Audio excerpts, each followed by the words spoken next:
what should be considered when deciding whether to join a trial? What a great question.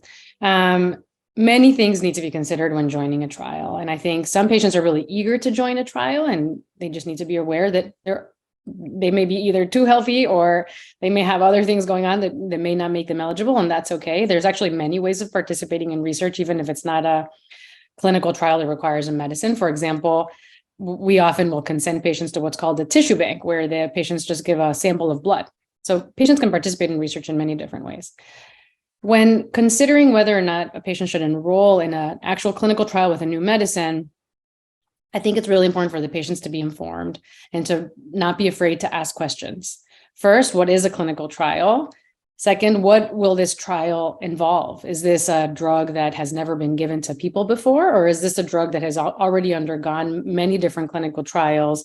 And this trial that's being offered is a phase 3 trial where the purpose of the study is to get the drug to be approved.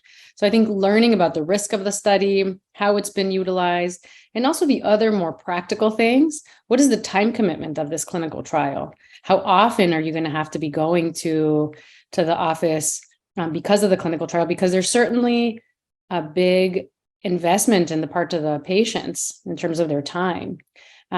Participating in a clinical trial most of the time requires more time than not participating in a clinical trial.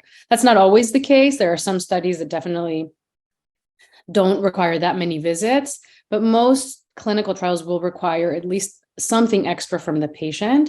And I think it's really important to ask about that, to read the consent that's given to the patients.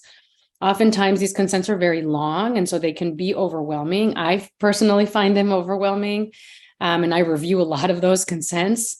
And so I think taking a minute to really ask those questions, speaking to the research staff and getting a clarification on that is really important.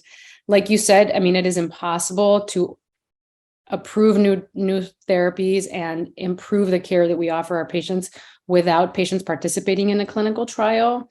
But that doesn't mean that absolutely every single patient needs to participate in a clinical trial if it just doesn't make sense for them.